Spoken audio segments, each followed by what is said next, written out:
What involvement did you have with the RCMP investigation into whether or not you were lobbied by Jean Chrétien? I was interviewed by them a number of months ago. They have concluded that no lobbying took place. Which I agreed with a year ago when this question was asked. But I appreciate the fact that they have a job to do. They went through the process and confirmed that there was no lobbying. And you maintain that that never came up, right? Absolutely. I went through the interview and the RCMP have confirmed it. The person who laid the charge, John McCracken, says this is proof that the registry really, the act needs to be updated, that it really is toothless.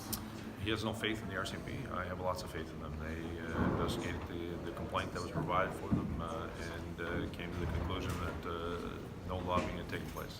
Apparently, they told him the burden of proof would be that one of the three of you, because there was you, Monsieur Chrétien, and your Minister of Business at the time in the room, one of you would have had to have said to them that you were lobbying one another.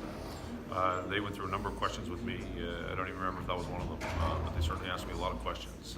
But I have all the faith in law enforcement in the province to follow all the complaints that are brought before them, and they followed this one through and confirmed that no lobbying had taken place. Were there any communications between you, your office, and Monsieur Chrétien's office? Or people? No, I haven't spoken to Mr. Chrétien since. I saw him at one point in China when I was in China, but I can't remember whether that was before or after. But no, we certainly didn't talk about this because, quite frankly, there was no lobbying taking place. We were working towards whether or not there are economic opportunities for the province or the region. He is a well-known Canadian. He often gets a chance to regale great stories about his time in office when you're around him, and oftentimes that's what you spend a lot of time talking about. On a completely different topic, I don't know if you read Carolyn Ray's report today about how there are two people in this province who are waiting for lung transplants who opted rather for palliative care than bankrupting their families. I just wondered whether or not, how you felt about that story. Well, you don't want any family to be faced with that choice.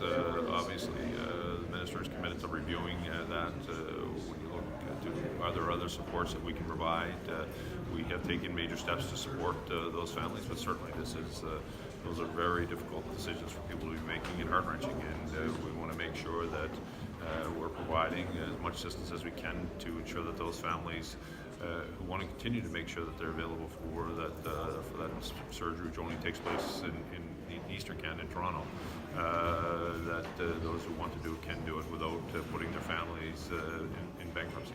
Do you think it points to the fact that the program as it's currently set up for people who need lung transplants is wholly inadequate? No, I think there's many people who use the program, but I think it's important to recognize, regardless of the socioeconomic circumstances your family may be in, that we provide supports that everyone, the decision that they make about their health isn't based on economics. And we need to, the minister has agreed to look at that. The by-election in Sackville-Cobequid, any idea when we might hear that call? No, as I said last week, I think it's the middle of May that it has to be called. We have not nominated a candidate yet. There's a couple of people who expressed interest in that, so we'll set a nomination date and then call the by-election. There's, as you know, a number of other members of this House who are rumored to be running at the federal election, so I was looking at whether or not we could double up by-elections, but it looks like that one will have to be called first.